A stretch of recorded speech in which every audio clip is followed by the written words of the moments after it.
നല്ല വസ്ത്രം അല്ലാഹു തആല പഠിപ്പിക്കുന്നു വിവാഹ ജീവിതത്തിലൂടെ. ഹുന്ന ലിബാസുൽ ലക്കും വഅൻതും ലിബാസുൽ ലഹുൻ. സ്ത്രീകളെ, നിങ്ങൾ ഭർത്താക്കന്മാർക്ക് വസ്ത്രമാണ്, ഭർത്താക്കന്മാരെ നിങ്ങൾ സ്ത്രീകൾക്ക് വസ്ത്രമാണ്. ഇത് എത്ര പൈസ കൊടുത്താലും കിട്ടുമോ? അതുകൊണ്ടാണ് 5 ലക്ഷം 50 പവനും ഈ വസ്ത്രത്തിന്റെ വില. ഇങ്ങോട്ട് തരിക, അങ്ങോട്ട് കൊടുക്കല്ല. അപ്പൊ അതുകൊണ്ടാണ് ഈ വസ്ത്രത്തിന്റെ വില നമുക്കറിയാത്തത്. ഈ വസ്ത്രത്തിന്റെ വില നമുക്കറിയാത്തത്. പെണ്ണ് കണ്ട് എല്ലാം ആലോചിച്ച് ചെറുക്കനെ കൊണ്ടുവന്നൊരു കണ്ണാടി കൂട്ടി പെണ്ണിന്റെ വാപ്പ കയറ്റി ഇങ്ങനെ നിർത്തും. ദൂരെ ഇന്നുകൊണ്ട് ഒരു ഭൂതക്കണ്ണാടി വെച്ച് നോക്കും. കിഡ്നിക്ക് എത്ര ഇടാം? ഒരു 3 ലക്ഷം. റൈറ്റ് കിഡ്നിക്ക് 3 ലക്ഷം, ലെഫ്റ്റ് കിഡ്നി ചെറിയ പ്രോബ്ലം ഉള്ളതാ, ഒരു 1.25 ലക്ഷം. അതിന് അടക്കട്ടെ. അപ്പൊ 4.25. ഹാർട്ട് എത്ര നാൾ ബീറ്റ് ചെയ്തുകൊണ്ടിരിക്കുമോ എന്തോ. കുറച്ച് ആള് ഒരു 19 വയസ്സിൽ ജീവിക്കും തോന്നുന്നു. ശരി, പോയി 2 ലക്ഷം അതിന് കിടക്കട്ടെ. അല്ലെ കൂടുതലും നല്ല ഹാർട്ടിനൊക്കെ 16 ലക്ഷം രൂപ ഒക്കെ വിലയുള്ളതാണ്. ആണ് പറ്റൂല. അങ്ങനെ ഓരോ ഭാഗവും ഇങ്ങനെ വാപ്പൊക്കെ നോക്കിയിട്ട് അതിനൊരു വില അങ്ങോട്ട് നിശ്ചയിക്കും. ഒരു 7 ലക്ഷവും ഒരു 80 പവനും. സ്വർണം പെണ്ണിനുള്ളത് അവൻ്റെ വാപ്പ വാങ്ങിച്ചു വെച്ചത്. പക്ഷെ നിന്റെ വിലയാണ് ഈ ലക്ഷക്കണക്കിന് രൂപ. കാരണം നിന്റെ ഓരോ കിഡ്നിക്ക്, ഓരോ നാഡി ഞരമ്പിന്, ഓരോ അവയവങ്ങൾക്ക് എല്ലാം ഈ വാപ്പ നിന്നെ ഒരു നോട്ടം നോക്കും. എപ്പോഴെങ്കിലും എവിടെയെങ്കിലും വെച്ചൊരു നോട്ടം നോക്കും. അതിനാണ് ഈ പെണ്ണുങ്ങളെ പറഞ്ഞു വിടുന്നത്. ചില സമയത്തൊക്കെ എല്ലാം ഒന്ന് കുടുംബപരമായിട്ടൊക്കെ ചർച്ചയിൽ നോട്ടത്തിൽ മനസ്സിലാക്കി ലക്ഷങ്ങൾ അങ്ങോട്ട് മതിക്കുകയാണ്. ഇങ്ങനല്ലേ അങ്ങോട്ട് കെട്ടിച്ചു കൊടുക്കുന്നത്. അപ്പൊ ഈ വിലയല്ല അള്ളാഹു പറഞ്ഞത് ഇവിടെ. ഹുന്ന ലിബാസുൽ ലക്കും വഅൻതും ലിബാസുൽ ലഹുൻ. നിങ്ങൾ അവർക്ക് വസ്ത്രം, അവർ നിങ്ങൾക്ക് വസ്ത്രം. വസ്ത്രം എന്ന് പറഞ്ഞാൽ എന്താ? വസ്ത്രം ഒരു അലങ്കാരമാണ്, ഒരു അലങ്കാരമാണ്. നല്ല വസ്ത്രം ധരിച്ചു കൊണ്ടുപോയാൽ 10 പേര് നോക്കും. ഞാൻ ഇന്നലെ പറഞ്ഞതുപോലെ മോശം വസ്ത്രം ധരിച്ചുകൊണ്ട് പള്ളിയിൽ വന്ന മലക്കൾ പോലും നോക്കൂല. കല്യാണത്തിന് കയ്യിലെടുത്തോണ്ടാരെങ്കിലും പോവോ? നല്ല വസ്ത്രം ധരിച്ചുകൊണ്ട് കല്യാണത്തിന് പോകുമ്പോഴും എവിടെയെങ്കിലും പരിപാടിക്ക് പോകുമ്പോഴും എല്ലാവരും ആ വസ്ത്രത്തിൽ അവന്റെ വ്യക്തിത്വത്തെ കുറിച്ച് മനസ്സിലാക്കാൻ കഴിയും. ഇതേപോലെ ഒരു ഭാര്യ, ഒരു കുടുംബിനി, അവൾ നല്ല സ്വഭാവമുള്ളവളാണ് എങ്കിൽ ആ കുടുംബത്തിന്റെ അവസ്ഥയെ കുറിച്ച് മനസ്സിലാക്കാൻ കഴിയും നാട്ടുകാർക്ക്. അവളെ കെട്ടിക്കൊണ്ടാൻ വന്ന് അവളൊന്ന് പുറത്തിറങ്ങുന്നില്ല, അവളെ വായിൽ നാക്കൊണ്ടോന്ന് നമ്മൾ കൈയിട്ട് നോക്കണം. അത്രയ്ക്ക് നല്ല പെണ്ണ്, സംസാരിക്കൂല, എന്തോ ഒരു സഹകരണം, എന്ത് നല്ല സ്നേഹം. അത് അവന്റെ ഒരു അലങ്കാരമാണത്. ആ വീടിന്റെ അലങ്കാരമാണത് ഭാര്യ എന്ന് പറയുന്നത്. അതിന് പറ്റുന്നത്, അതിന്റെ ക്വാളിഫിക്കേഷൻ എന്താ? അത് സ്വാലിഹത്തായ പെണ്ണിനെ അതേ കഴിയുള്ളൂ. സ്വാലിഹത്തായ പെണ്ണിനെ അതിന് കഴിയുള്ളൂ. രണ്ടാമത് വസ്ത്രം അല്ലാഹു ഉപയോഗിച്ചത് ഇവിടെ. വസ്ത്രം ഇഴുകിച്ചേർന്ന് കിടക്കുന്ന ഒന്നാണ്, നമ്മുടെ ശരീരത്തോട് ഒട്ടിക്കിടക്കുന്ന ഒന്നാണ് വസ്ത്രം. ഭാര്യ ഇതേപോലെ നമ്മുടെ ശരീരത്തോട് ഒട്ടിക്കിടക്കുന്നവളാണ്, ഭർത്താവ് ഒട്ടിക്കിടക്കുന്നവളാണ്. എന്ന് പറഞ്ഞാൽ ഭർത്താവിന്റെ രഹസ്യത്തെ മണത്തറിയുന്നവളാണ് ഭാര്യ, അത് പരസ്യപ്പെടുത്താത്തവളാണ്. ഭാര്യയുടെ രഹസ്യത്തെ മണത്തറിയുന്നവളാണ് ഭർത്താവ്, അവളുടെ രഹസ്യം ചോർത്തിക്കൊടുക്കാത്തവനാണ് ഭർത്താവ്. അതാണ് നീ അവൾക്ക് വസ്ത്രം, അവൾ നിനക്ക് വസ്ത്രം എന്ന് പറഞ്ഞത്. ഇത് ഭാര്യയും ഭർത്താവായിട്ട് ബന്ധപ്പെട്ടിട്ട് ഫോൺ വിളിച്ച അളിയാ, ഓ അടിച്ചു പൊളിച്ചളിയാ. ഇവളെ ഇനി അങ്ങോട്ട് വിളിച്ചില്ലല്ലോ, ഇവളെ കൂട്ടുകാരിൽ ഇങ്ങോട്ട് വിളിക്കും. എടിയേ എടിയേ എങ്ങനെ ഉണ്ടായിരുന്നടിയേ, പോടി അങ്ങോട്ട്, ചുമ്മാ ആവശ്യമില്ല. എന്നാലും എന്താ പറയടിയേ, ഉടനെ അങ്ങോട്ട് പറഞ്ഞു കൊടുക്കലെന്നെ. നടന്ന സംഭവങ്ങളെല്ലാം കാർഗുസാരി എല്ലാം കഴിഞ്ഞ സംഭവത്തെ എല്ലാം ക്ലിയർ ആയിട്ട്. ഇവരെ കുറിച്ച് എന്താ അള്ളാന്റെ റസൂൽ പറഞ്ഞത്? ഇങ്ങനെ സംഭവം ഉണ്ടല്ലോ, അതുകൊണ്ടല്ലേ ഇല്ലാന്ന് ആർക്കെങ്കിലും പറയാൻ പറ്റുമോ? ഇങ്ങനെ സംഭവം ഉണ്ടല്ലോ.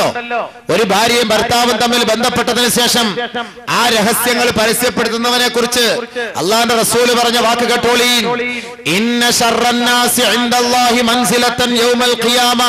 ഖിയാമത്തിന്റെ നാളിൽ ഏറ്റവും നികൃഷ്ടനായ വേഷം ധരിച്ചുകൊണ്ട്, ഏറ്റവും മോശമായ നിലയിൽ എളിഭ്യനായിക്കൊണ്ട് അവിടുത്തെ ജനങ്ങളുടെ മുന്നിൽ നെറികെട്ട നിലയിൽ നിൽക്കുന്ന ഒരുവനെ നിങ്ങൾക്ക് കാണാൻ കഴിയും. ആ വ്യക്തി ആരാണെന്നറിയുമോ?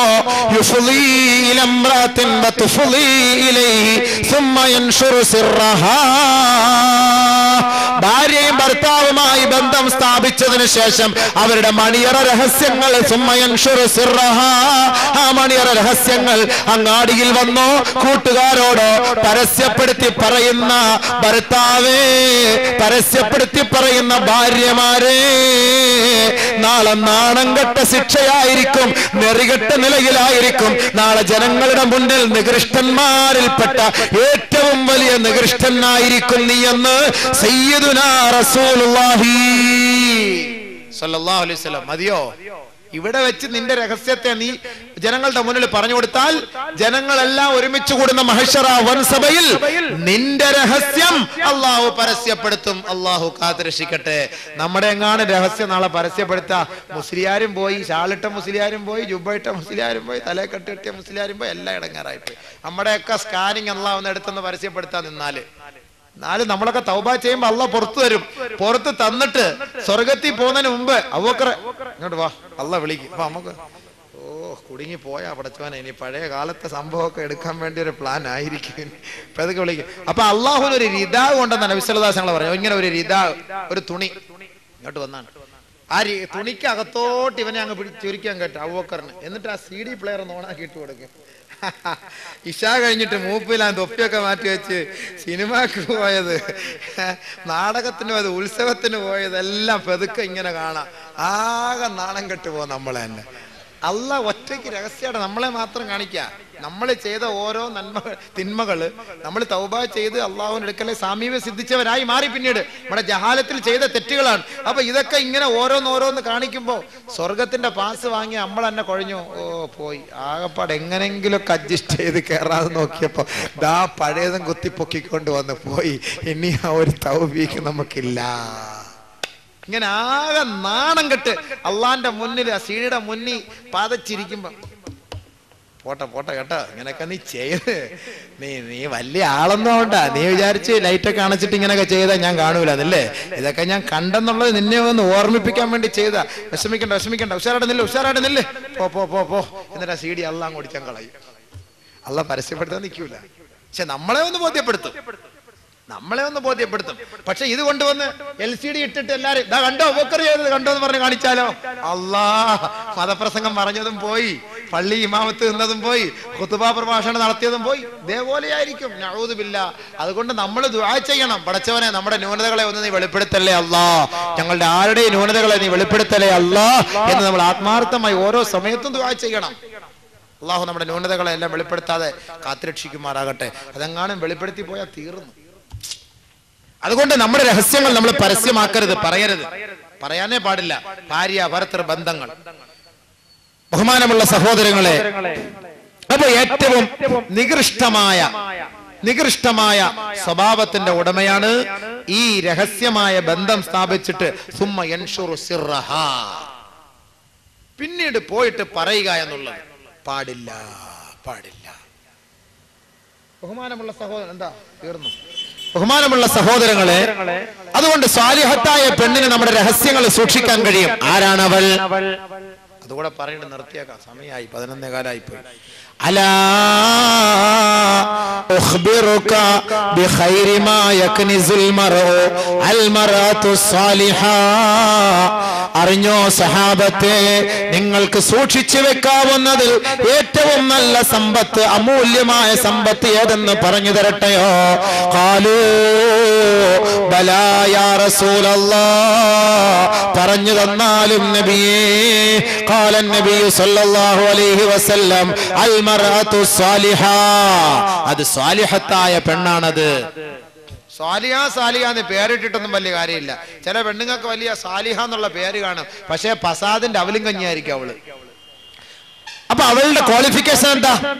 ഇദാ നളറ ഇലൈഹാ സർറതുഹു, അവളിലേക്ക് നീ അവളെ ഒന്ന് നോക്കിയാൽ അവളുടെ നോട്ടത്തിലൂടെ നിനക്ക് സന്തോഷം പകർന്നു തരുന്ന ഭാര്യയാണ് സാലിഹത്തായ ഭാര്യ.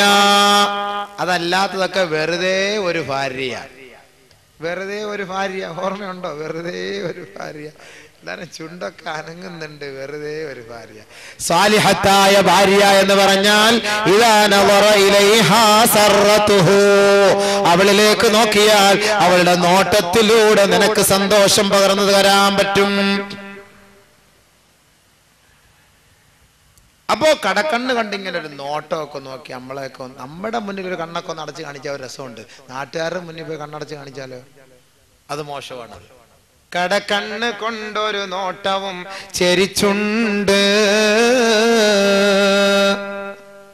താരാട്ടുവാൻ ചില തോഴികൾ അവിടുണ്ട്.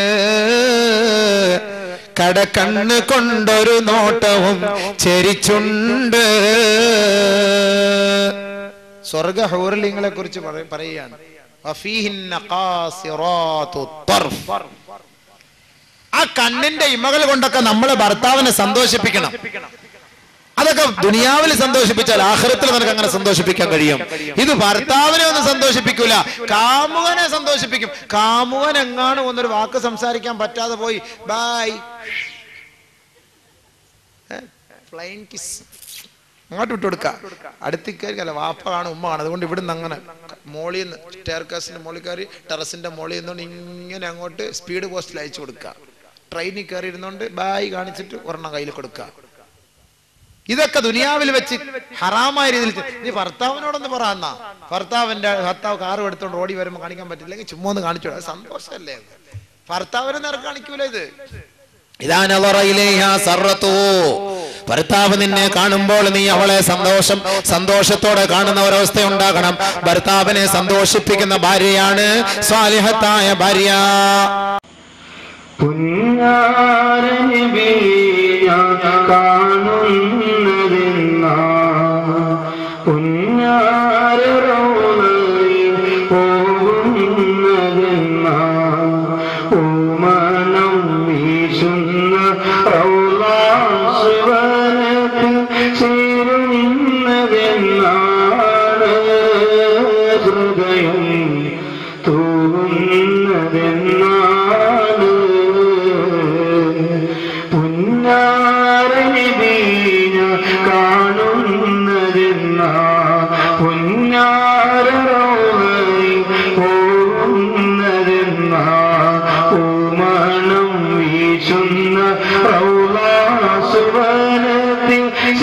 ും